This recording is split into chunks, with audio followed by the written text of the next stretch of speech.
Rebonsoir à tous, rebonjour. Nous continuons notre séance récapitulative. Nous avons dit que au cours de cette séance, nous allons revoir toutes les notions que nous avons vues de haut jusqu'ici, qui va être un résumé de tout ce que nous avons vu, mais de façon très pratique sur la plateforme de trading. La prochaine notion que nous allons aborder, c'est la notion de configuration en chandelier japonais. Les configurations en chandelier japonais, nous en avons vu un certain nombre. Et je vous ai dit qu'il existe un nombre euh, extraordinaire de configurations chandeliers japonais qui sont sur les marchés financiers, que les gens utilisent. Mais moi, je me suis focalisé à vous montrer les plus qui se répètent, les plus récurrents sur les marchés financiers. Nous en avons vu 4 et qui ont des variantes haussières et baissières, donc qui font un total de 8. Nous avons vu des avalements donc haussier comme baissier. Nous avons vu les étoiles du soir comme l'étoile du matin. Nous avons vu les haramis haussiers comme baissier. Nous avons vu enfin les bébés abandonnés à la hausse comme à la baisse. Donc, en ce qui concerne les chandeliers japonais, vous savez que les bougies peuvent avoir différentes formes. OK? Et il y a des formes précises qui nous indiquent un comportement précis et qui sont annonciateurs ou annonciatrices d'un certain type de mouvement. D'accord?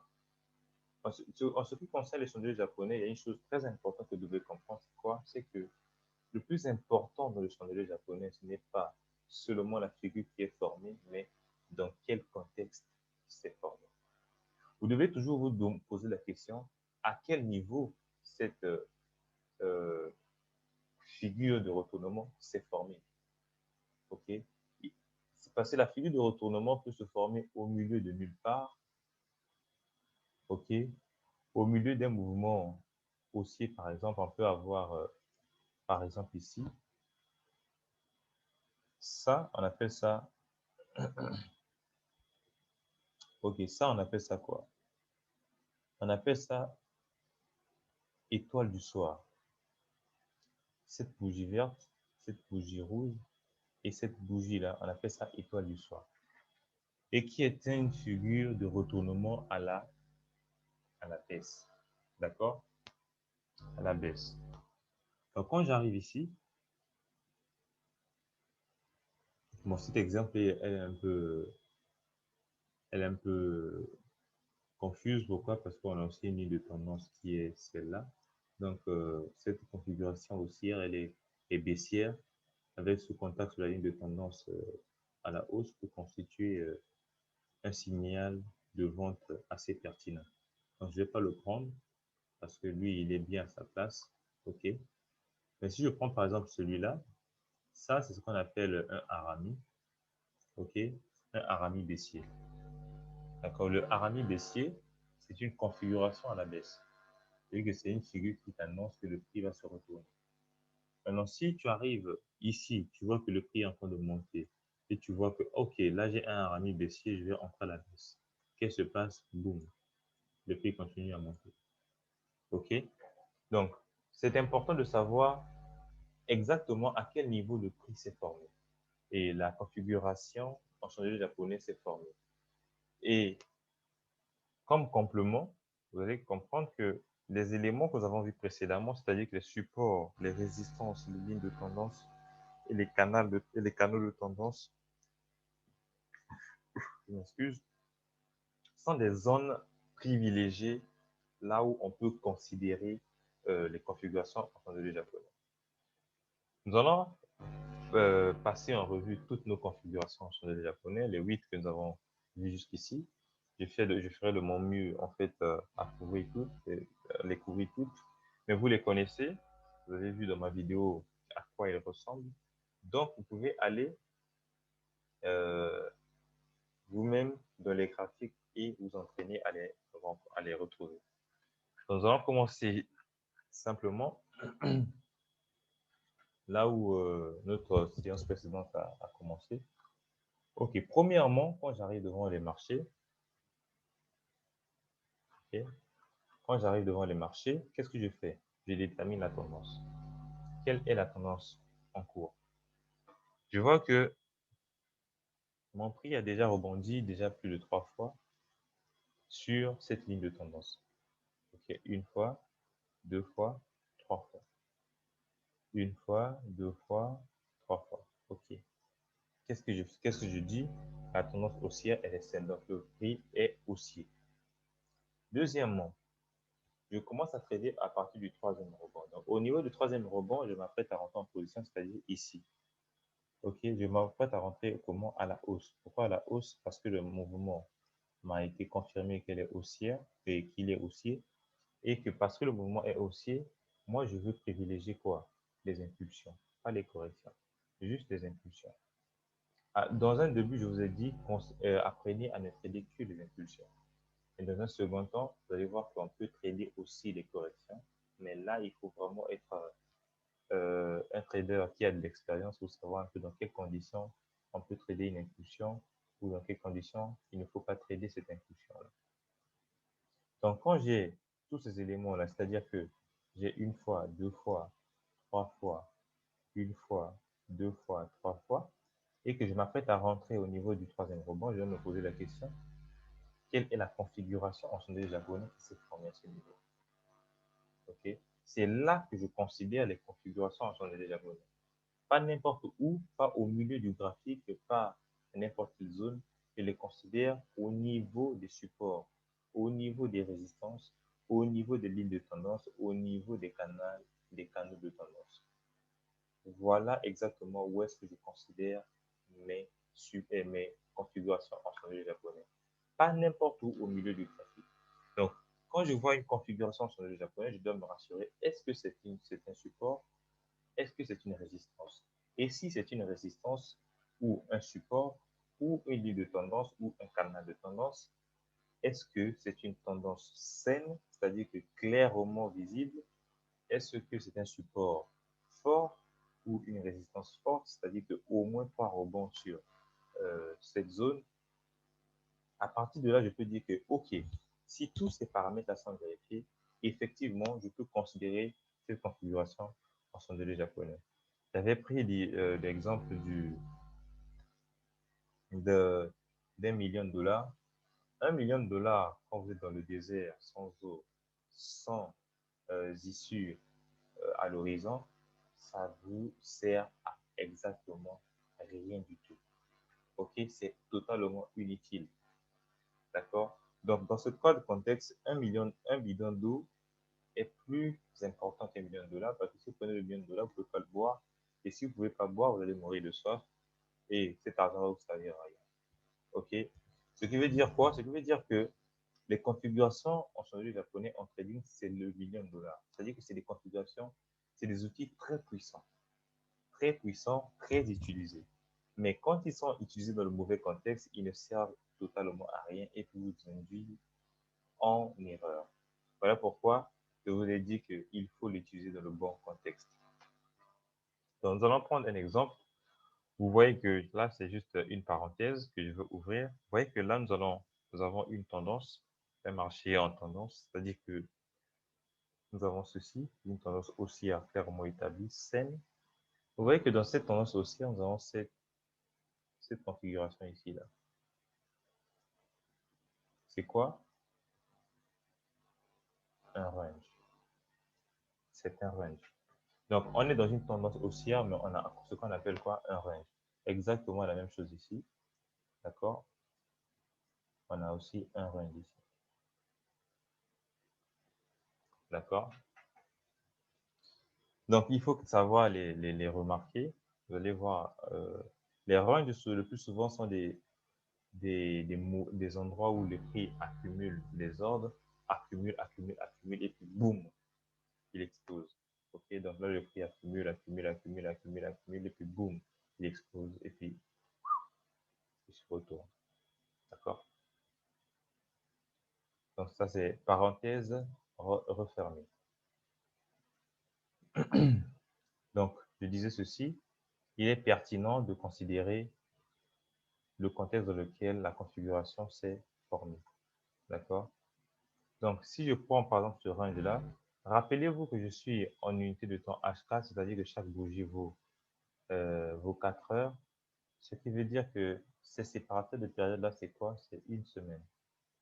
Donc, ici, on a une semaine et une semaine. Ici, on a une semaine. Ici, on a une semaine. Ici, on a une semaine. Donc, d'ici à ici, jusqu'ici, là, j'ai quoi? Un mois. OK? J'ai un mois de séance de trading. Donc, parce que ici, c'est fait une semaine, une semaine, une semaine, et chaque bougie égale à 4 heures. OK, ça, c'est fait. Donc, quand je considère ce range, OK, qu'est-ce que je fais quand je viens? Et une autre parenthèse très importante, les supports, les résistances sont plus efficaces s'ils sont dessinés dans les unités de temps plus grandes, c'est-à-dire que 1 heure, H4, voire en DI. OK? Quand vous venez en 15 minutes, vous tracez les supports et les résistances. C'est vrai qu'on peut tracer les supports et les résistances, mais ce ne sont pas des zones qui, quand on voit le gros plan, OK, la vue générale du marché, ce sont des zones qui ne sont pas intéressantes, qui ne sont pas importantes. Donc, c'est mieux de venir en H4 pour tracer ces supports, pour tracer ces résistances. Et puis, on va revenir en 15 minutes pour pouvoir observer comment le marché réagit à ces niveaux-là. Et vous allez voir que plus l'unité de temps est grande, plus la zone est importante, plus lorsque le prix touche cette zone-là, il aura vraiment suffisamment d'énergie pour se retourner. Ça, c'est une parenthèse. Donc, revenons à ce que nous étions en train de faire, c'est-à-dire que, considérant ce range, dans ce range, qu'est-ce que nous avons? Nous avons ceci, un contact, deux contacts et troisième contact. Un contact, deux contacts, troisième contact. Qu'est-ce que je dis? Je suis en unité de temps H4. Je suis en unité de temps H4, ça veut dire que les prix, quand le prix revient sur une zone plus de 3 fois, c'est-à-dire que c'est vraiment une zone intéressante, une zone importante. Donc, c'est une zone à considérer. Donc, quand j'arrive au niveau du troisième rebond, qu'est-ce que je fais? Je confirme que le support qui est ici est un support fort et je considère que je confirme que cette résistance ici est une résistance forte. Qu'est-ce que je fais? Je regarde maintenant au niveau du troisième rebond ici, quelle est la configuration en chandelier japonais qui s'est formée ici. Et quand on observe bien cette bougie rouge et cette bougie verte, c'est ce qu'on appelle un avalement haussier. Donc, quand je vois que cet avalement haussier s'est formé, qu'est-ce que je fais? Je peux rentrer en position juste après la formation ici et je profite de cette plus-value. OK? Et quand j'arrive au niveau de cette résistance au-dessus là, qu'est-ce que je fais? Je sors de position. Pourquoi? Parce que je sais que c'est une résistance forte et que le prix est susceptible de corriger à ce niveau, donc je sors de position. Et quand je sors de position, étant donné que je suis dans un range, rappelez-vous que je vous ai dit que dans le range, on peut trader de haut en bas, en zigzag, ok, en W, on rentre en bas, on sort en haut, on rentre en haut, on sort en bas. Donc, comme je sais aussi qu'ici, on a un rebond, on a deux rebonds, on a trois rebonds, ok. Ici, je peux rentrer, vous voyez que ce rebond-là, on a une configuration en chandelier japonais assez intéressante. On a ceci et ceci qui constituent comme un bébé abandonné, même si c'est très subtil et qu'il faut vraiment de l'expérience pour qu'on puisse saisir ce genre d'opportunité. Mais ici, là, c'est totalement clair, c'est totalement clair. On a une configuration en chandelier japonais très puissante, ok. Ici, on a ce qu'on appelle une étoile du soir qui peut aussi être un bébé abandonné. Rappelez-vous que les bébés abandonnés et l'étoile du soir sont très similaires.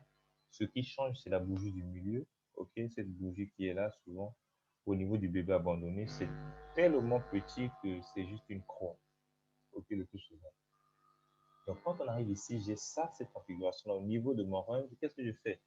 Je prends le risque consciemment, ok, avec beaucoup d'encaissement. Pourquoi? Parce que je sais que les probabilités sont de mon côté.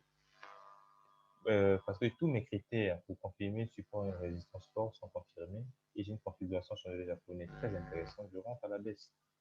Ok, et quand j'atteins ce support-là, je sors. J'attends une opportunité pour rentrer à la hausse. Je rentre à la hausse ici, par exemple. Pourquoi? Parce que ça, c'est ce qu'on appelle un Arami haussier. Ces deux bougies, cette bougie rouge et cette bougie verte, c'est ce qu'on appelle un Arami haussier. Je ne cherche pas le Arami haussier. Ça aussi, c'est un Arami haussier. Vous voyez que ça, c'est un Arami haussier. Ces deux bougies-là, cette bougie rouge et cette bougie bleue-là. Ok, je parle d'ici. Je suis là.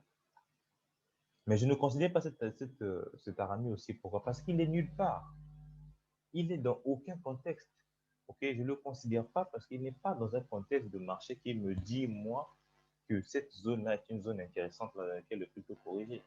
Ok, donc il a fait son Arami aussi et qu'est-ce qui s'est passé? Le prix a continué à baisser. Mais quand le prix a atteint ce support-là, qu'est-ce que le marché a fait? Le marché s'est retourné, a continué à monter. Voilà le contexte que je considère pour rentrer en position. D'accord? Pour rentrer en position. Donc là, on a considéré le cas du range. On peut considérer le cas de ce range aussi. Même raisonnement. On applique le même raisonnement que ce que nous avons appliqué au niveau du range précédent. C'est-à-dire que, premièrement, on confirme d'abord que les résistances sont suffisamment fortes. C'est-à-dire que si on considère, si je trace ici, je peux tracer ma résistance au niveau ici. Rappelez-vous de la résistance précédente. D'accord? Pour pouvoir avoir ce point et aussi ce point, ces points qui sont ici. D'accord? Même si je préfère nettement cette zone qui est au-dessus là, ce rectangle que j'ai tracé au-dessus, qui passe par un certain nombre de points qui sont très pertinents et c'est intéressant. Et le support, pour le confirmer, est pareil, 1, 2, 3. OK. Au niveau du 3, je suis OK, je cherche une opportunité pour entrer à la hausse, parce que je suis au niveau du support. Le range, je le fais des deux côtés, mais quand j'arrive au niveau du support et le support, il est fort, c'est-à-dire que 3 rebonds sur le support, je cherche la configuration japonaise qui me donne une confirmation de position à la hausse. Et quand je vois ce qui est là, c'est un Arami haussier, c'est-à-dire que ce sont les deux bougies là, la bougie rouge et la bougie verte. C'est ça qu'on appelle un Arami haussier. OK? Et quand je vois ça, je rentre là. Et quand j'atteins le support ou la résistance du rouge, qu'est-ce que je fais? Je sors. Parce que le plus, non seulement ce support commence ici et a été touché 3 fois, mais ce support a commencé depuis ici. OK? Et depuis ici. Donc quand j'atteins ce support, je le respecte vraiment. Pourquoi? Parce que c'est un support, c'est un vieux support. Et rappelez-vous que le marché a une mémoire et le marché ne change pas sa façon de faire. Donc quand vous avez tracé une tendance et un support ou une résistance qui a été touché plusieurs fois dans le passé sur une longue période de temps, faites attention quand vous arrivez au niveau de ce support parce que le prix est susceptible de se retourner.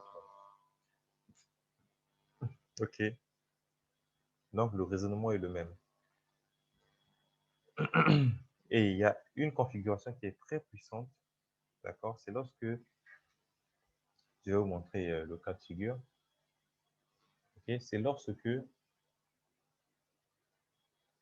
tu as, je vais dézoomer, une ligne de tendance qui croise un support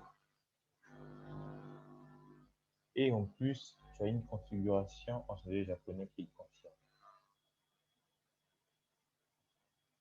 Donc, on est là. Ça, c'est une ligne de tendance clairement établie. Ça, c'est un support. Et ici, j'ai ce qu'on appelle un harami aussi. Et un avalement haussier, juste ici. OK? Juste là. Donc, j'ai 3 indications, support, ligne de tendance, configuration en chandelier japonais. Ici, c'est pareil, support, ligne de tendance, configuration en chandelier japonais, harami aussi. Boum, là, je rentre simplement. Ça, c'est ce qu'on appelle les méthodes conventionnelles de trading, méthodes fondamentales de trading. C'est-à-dire que quand vous êtes dans les hautes unités de temps, vous pouvez correctement appliquer cette méthode-là. OK? Quand vous êtes dans les hautes unités de temps, c'est-à-dire qu'à partir de H4, OK, H1, c'est encore un peu discutable, mais H4, là au moins, vous pouvez trader cette façon de faire-là. c'est-à-dire que vous vous rassurez que votre tendance, elle est forte, votre support, il est fort, votre tendance, elle est claire et saine, et vous travaillez les rebonds. Vous travaillez les rebonds, vous sortez en haut au niveau des supports, et au niveau des résistances, vous rentrez en haut, vous sortez en bas au niveau des supports, ou vous êtes dans une tendance haussière, vous privilégiez les mouvements à la hausse lorsque vous mouvement toucher le canal au niveau de la ligne du bas, et vous sortez au niveau de la ligne du haut, et ainsi de suite. En H4, ça marche vraiment bien.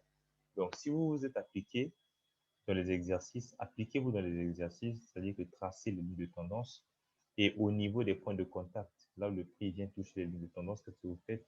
Vous cherchez quelles sont les configurations en de japonais qui sont formées là. Et lorsque vous allez appliquer cela, ok, lorsque vous allez appliquer cela, vous allez voir que c'est assez efficace comme comment dire ça, comme méthode de trading. C'est assez efficace quand vous êtes en daily, en H4. Beaucoup de traders utilisent ces stratégies et ça marche. Pourquoi? Parce que les unités de temps hautes font vraiment moins de bruit, c'est-à-dire que sont assez sûres et assez tranquilles à trader avec des méthodes conventionnelles. D'accord? Mais lorsque vous descendez en H1, 15 minutes, vous allez voir qu'un support peut être un support, quand même, moins que boum, vous avez un violent mouvement qui vient tout invalider. OK? Donc, cette méthode, vous pouvez l'appliquer sur les unités de temps élevées. Ça marche très bien. OK. Là, nous avons fini avec ceci. Nous allons attaquer le dernier concept que nous avons abordé. Il y a aussi un autre concept que nous avons abordé qu'on appelle les indicateurs techniques. Mais je vous ai dit qu'on va pas, je ne vais pas les aborder dans ce récapitulatif parce que notre méthode ou notre stratégie de trading est exclusivement euh, basée, premièrement, sur la structure du marché, deuxièmement, sur les indicateurs qu'on appelle les moyennes mobiles, qu'on va utiliser différemment de la façon dont c'est utilisé conventionnellement. Et je vous ai parlé aussi d'un autre indicateur qu'on appelle le TDI. Le TDI, je vais vous faire une vidéo complète sur comment l'utiliser et ainsi qu'une vidéo complète sur les moyennes mobiles et aussi une vidéo complète sur la structure du marché. Donc, on ne va pas aborder les indicateurs techniques, on va se focaliser sur les fondamentaux. Donc, le dernier truc dont je voulais vous parler, le dernier élément, très important aussi, très puissant dont je voulais vous parler, c'est ce qu'on appelle les configurations graphiques de retournement. Dans les configurations graphiques de retournement, nous en avons vu deux pour le retournement et deux pour la continuation. Les deux pour le retournement, nous avons vu ce qu'on appelait les doubles top, le double bottom et épaule tête épaule. D'accord? Le double top, c'est comme si le double top et le double bottom, c'est l'inverse de l'autre, c'est l'opposé de l'autre. L'épaule tête épaule, on a deux variantes. On a la variante haussière et la variante normale et la variante inverse. Donc, je vais aller un peu dans les graphiques pour vous montrer un peu c'est quoi, à quoi ressemble épaule tête épaule. Ok, je vous ai montré dans la vidéo précédente que l'épaule tête épaule, c'est un peu, ok, ces choses-là et son inverse donne ça. Okay. Et le double bottom, je vous ai dit, le double top, je vous ai dit que simplement appeler ça un M et le double bottom, simplement appeler ça un W. Ok. Premier exemple de configuration changée japonais, c'est ce que j'ai écrit ici, épaule tête épaule. Vous voyez voir que il vous faudra de l'expérience pour pouvoir les remarquer, mais là au moins on a au moins épaule tête épaule bien dessiné. D'accord? Ça c'est épaule tête épaule. Je vais vous prendre un autre exemple d'épaule tête épaule. Ok. Juste au moins ici, on a aussi un autre exemple de ce qu'on appelle un épaule tête épaule, c'est-à-dire qu'on a ça, ça et ainsi de suite. Ça c'est ce qu'on appelle la ligne de coupe. Ok, la ligne de coupe n'est pas obligée d'être horizontale, rappelez-vous. elle peut être oblique de cette manière-là. OK? Et vous voyez que quand on arrive ici, on a cette épaule-là, on casse, on a ce qu'on appelle un mouvement de pullback. OK? Donc, épaule, tête, épaule, vous voyez que c'est un mouvement, c'est une figure qui est annonciatrice de retournement. Donc, ça nous permet déjà de nous donner un élément intéressant sur la fin d'une tendance. OK? Parce qu'on peut se poser la question, mais la tendance est continue à faire impulsion, correction, quand est-ce qu'elle s'arrête? La tendance s'arrête à des figures de retournement comme épaule, tête, épaule, ou le double bottom ou le double top. OK? Donc, c'est ce qu'on est en train de voir. Ça, c'est épaule, tête, épaule avec ligne de cou. OK? Appliqué. Et nous allons voir l'exemple d'un épaule, tête, épaule, une autre variante. Juste ici, on a ça, ça et ça. Simplement. Entraînez vos yeux à les remarquer facilement. OK. Donc, les épaule, tête, épaule, il y en a énormément sur les marchés financiers, énormément. Donc, où est-ce que vous devez toujours le contexte, où est-ce qu'on doit considérer les épaules, tête, épaule? Souvent, quand une tendance est déjà assez claire et a déjà fait un long chemin, OK, c'est une tendance déjà clairement baissière ou clairement haussière, on peut déjà commencer à chercher et on peut déjà, lorsqu'on voit une configuration épaule, tête, épaule, dire que bon, peut-être que ça commence à finir cette tendance-là et que je dois commencer à se rechercher, OK, des signes de fin d'une tendance. D'accord? Donc, nous avons vu épaule, tête, épaule, les deux variantes. OK, vous avez dit celle-là, c'est une variante inversée et celle-là, c'est une variante normale. On a vu ici aussi, c'est une autre variante, mais elle est un peu cachée, mais c'est épaule, tête, épaule. Deuxième figure de graphique de retournement que nous avons vu, c'est ce qu'on appelait les M. Hein, ce que j'appelle le M simplement, c'est ceci. Ok, ça c'est un M. D'accord? Et mais dans ce M là, vous voyez ici qu'on a ça, ça et ça. Épaule, tête, épaule. Toujours figure de retournement. Donc on a double bottom et on a épaule, tête, épaule. C'est intéressant. Donc l'exercice, votre exercice consiste juste à aller dans vos graphiques, tracer exactement ce que je vous ai montré, ok, et reconnaître et retrouver les différentes figures que nous avons vues. Ça, c'est un W. C'est une figure de retournement puissant aussi. Okay. Et vous voyez que même en ce qui concerne épaule, tête, épaule, je dois me rassurer que même si épaule, tête, épaule s'est formé, où est-ce que je dois rentrer en position après épaule, tête, épaule? Je vous ai montré dans la vidéo précédente comment valider une configuration de retournement épaule, tête, épaule. Qu'est-ce qu'on fait? Lorsqu'on associe, d'accord, on va attendre que la ligne de coup, c'est cette ligne-là, soit cassée, premièrement. Et quand elle est cassée, on attend un mouvement de pullback qui se fait le plus souvent, mais pas toujours. OK? Et on mesure cette distance-là, entre la ligne de coup et la tête, et on prend cette ligne-là, on la transpose au-dessus. Et ce n'est pas une science exacte, d'accord? Et je vous ai dit que ça ne constitue pas notre stratégie de trading. Ok, je vous montre comment, de façon conventionnelle, les gens observent les marchés financiers et comment les gens traitent des marchés financiers. Et je vous ai dit encore que sous les hautes unités de temps, ça marche plutôt bien parce que hashtag, ça marche plutôt bien lorsque vous appliquez ces techniques fondamentales de trading. Mais il vous faut de l'expérience. Ok, il faut beaucoup pratiquer ça pour pouvoir apprendre d'abord les différentes variantes de ces figures-là et après aussi apprendre les différents points là où vous devez entrer et comment maîtriser votre gestion de position. Okay. Parce que quand vous êtes dans les hautes unités de temps aussi, il faut savoir que le stop loss ne va pas être le même, votre tolérance au risque ne va pas être le même. Vous devez être plus large avec votre stop loss. C'est-à-dire que vous devez accepter à partir dans le rouge un peu plus dans votre compte, c'est-à-dire que accepter de perdre un peu plus, de prendre un peu plus de risques pour pouvoir gagner aussi plus. Parce que les hautes unités de temps, vraiment les pips vont dans les 100, les 300. Donc, votre stop loss ne peut pas être de 10 pips ou de 20 pips. Vous devez au moins être à 50 pips de stop loss quand vous êtes en H4. OK, mais les résultats ou les gains peuvent aller au-delà de 300 pips. Donc, travaillez ces stratégies. Si vous préférez euh, être des swing traders, c'est-à-dire que des traders qui restent en position une semaine, 3 jours, une semaine, un mois, cette stratégie marche correctement. Il faut juste beaucoup la pratiquer. Mais ce que moi, je vous apprends, c'est ce qu'on appelle du day trading. C'est du trading journalier. C'est-à-dire que vous rentrez en position dans la journée et vous sortez.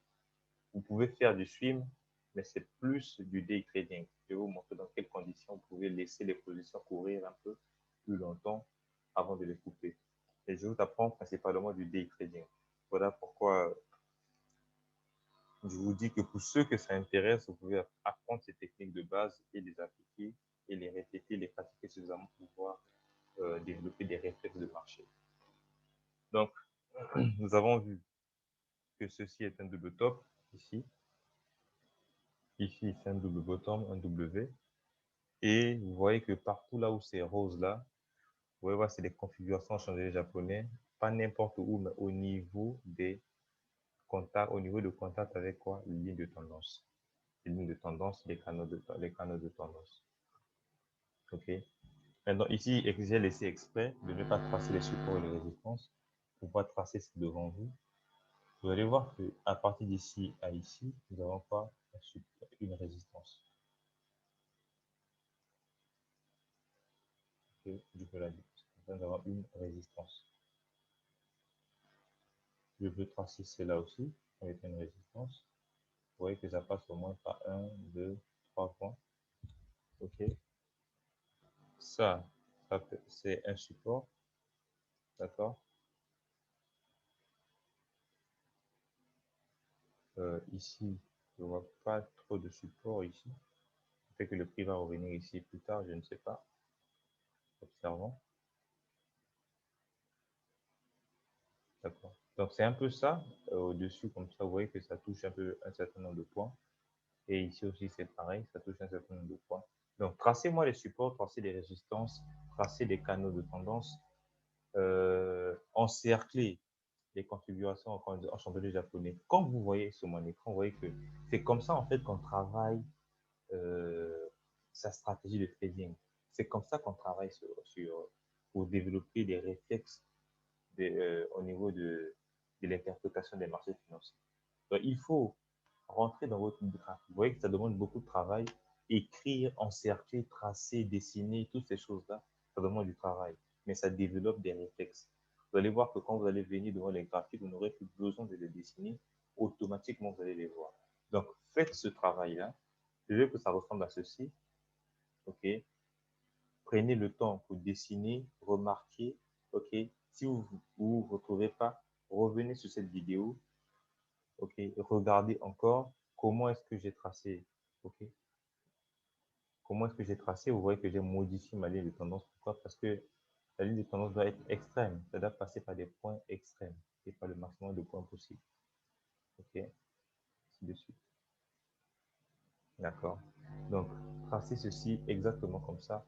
Ne vous préoccupez pas de où rentrer en position, de quoi faire. Tracez simplement ces lignes de tendance, ces supports, ces résistances. Remarquez-moi les configurations chandelier japonais. Remarquez-moi les configurations graphiques de retournement. Et, désolé, j'allais oublier, les configurations graphiques, on a aussi des configurations graphiques de continuation. Et on en a vu un certain nombre, on a vu des drapeaux. Les drapeaux, j'en ai quelques exemples ici.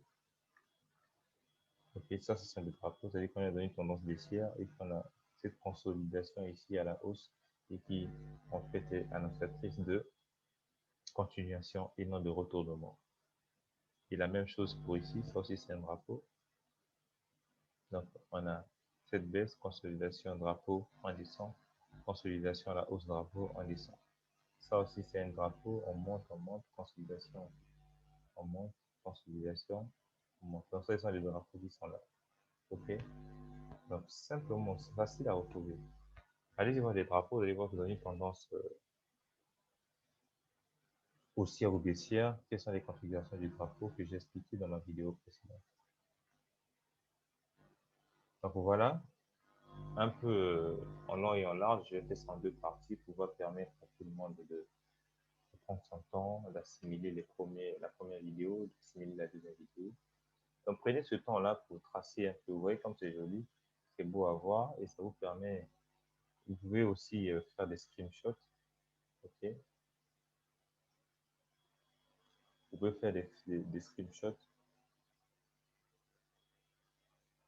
Par exemple, si vous cliquez sur impression, tac, tac, tac, tac, tac,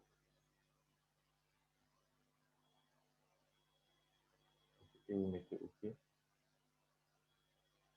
tac, tac, ça c'est bon.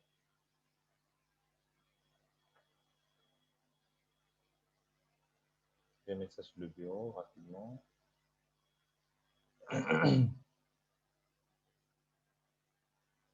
Et on attend.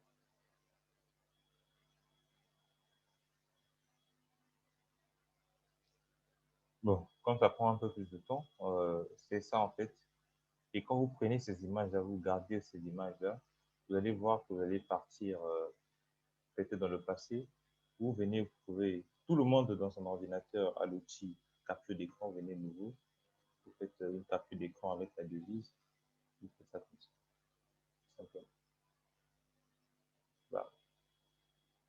OK. Vous voyez, il y a la devise ici.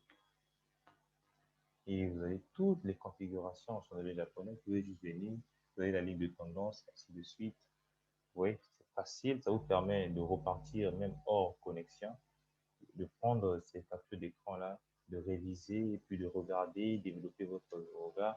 Et puis en plus, je n'ai pas tout dessiné, ok? Vous allez voir qu'au niveau des supports et des résistances, je n'ai pas tout dessiné, je n'ai pas tout encadré. J'ai encadré le maximum pour vous montrer, mais il y en a énormément qui sont là et qui sont à votre appréciation. Donc, à vous d'aller choisir n'importe quelle paire, l'euro, dollar, GBP, USD, ainsi de suite. Et allez-y voir ces paires, dessinez le maximum de graphiques possible et faites cet exercice le maximum possible. OK? Au moins deux paires, ça me suffit. Je veux juste voir comment vous vous débrouillez, comment vous les tracez exactement. Et nous allons discuter dans le chat de notre groupe pour faire les corrections, les suggestions et puis pour les informations additionnelles. Donc voilà un peu c'est-à-dire que c'était la dernière séance avant que nous commencions notre formation à proprement parler, notre stratégie de trading à proprement parler.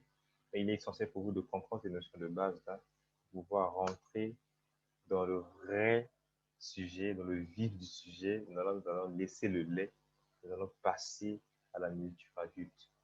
Donc, je vous souhaite beaucoup de courage, beaucoup de motivation, travaillez dur, faites cet exercice et j'attends euh, toutes vos questions dans les commentaires.